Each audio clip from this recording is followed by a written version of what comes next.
tied a piece of buckskin over the head and used that, and it seemed to absorb the shot just enough so that it actually worked. Yeah, you could do a pattern. Okay, yeah. Yeah.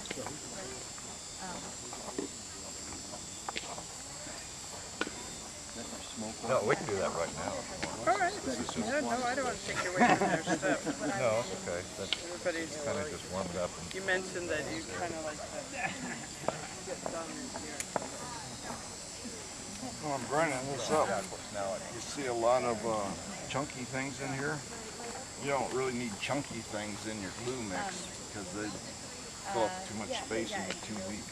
So you try to get it down to a really fine powder so the wind don't come along and take it away from you. So what I'm doing is I see the best stuff floating away on me here. Like this thing. Or if I had a little strainer or some kind of little screen, I could sift this off continuously in this powder. But at some point, I'll get this ground down enough to where, actually, since there's already a lot of debris floating in there on top, if I was at home, I'd run this through a strainer and get rid of all of those chunks of bark in there. Yeah, it's hard to predict, you know, because it takes Burn like everybody different crazy. time. Well, nice black smoke. Big chunk. For a big enough chunk, it looks like you're burning a tire. Yep.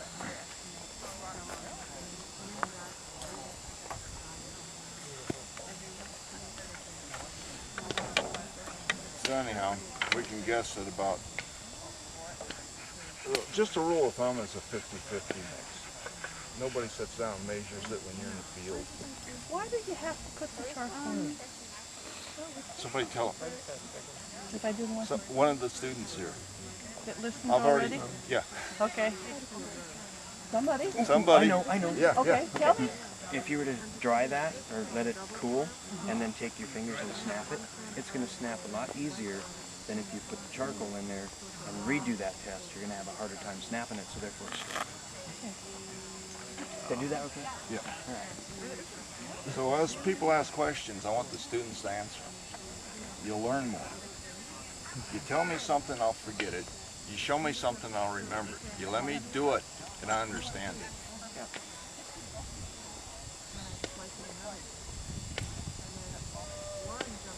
And if you wear a hat like that, it just really helps. It helps block the wind so I don't lose all my charcoal.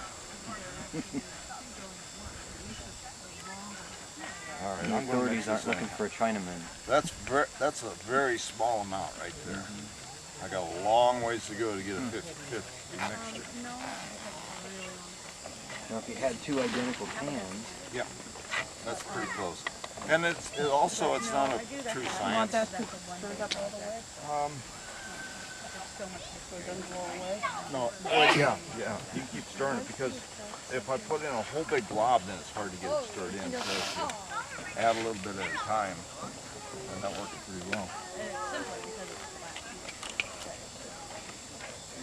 A lot of dust on it. So, in reality, if I was doing this, I'd have a fire going and keep raking coals out, because I'll probably use every bit of what's there.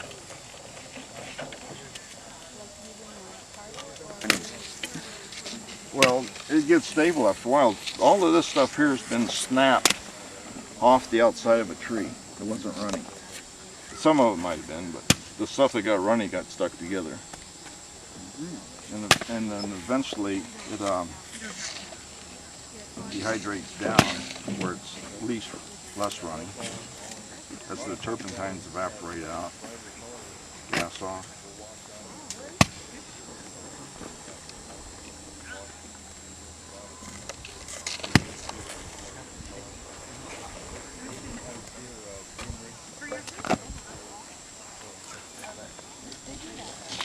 The one hollow plant you absolutely do not want to do as a blowpipe is water hemlock.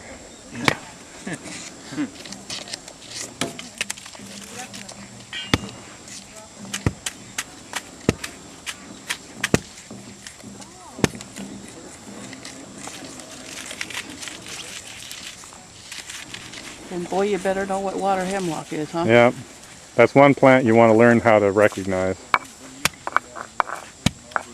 Yeah, all the plants out there, you should have learned the bad ones and poison ones before you start on any of the good ones. Yep.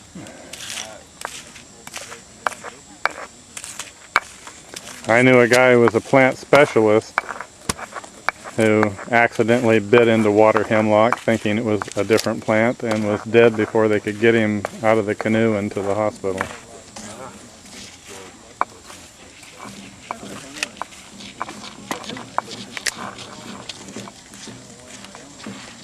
Do you have the time? 11:20.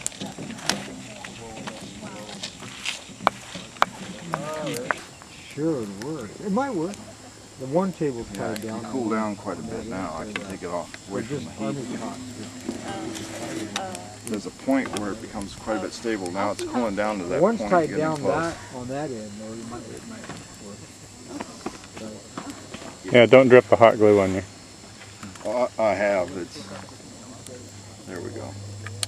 It's cool enough now that I can actually conform it a little bit. Roll around so it's a little more uniform looking. And then you let her cool down a little bit so that it's more stable and doesn't melt again when I stick it back in there. Or if you have a little pan of water there, you could cool it in there once you got it to a consistency and kind of wipe the water off. My water bottle right over there.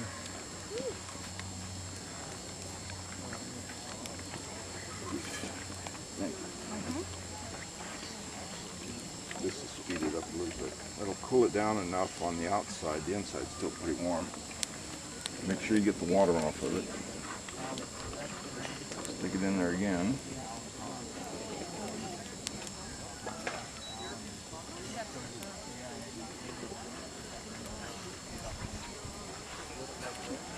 And then twist her around.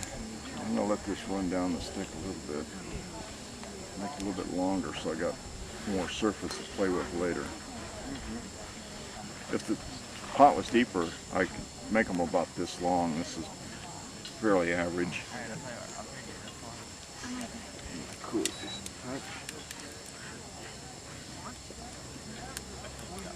Yeah, if you get this pitch on you when it's really hot, it sticks and it really burns.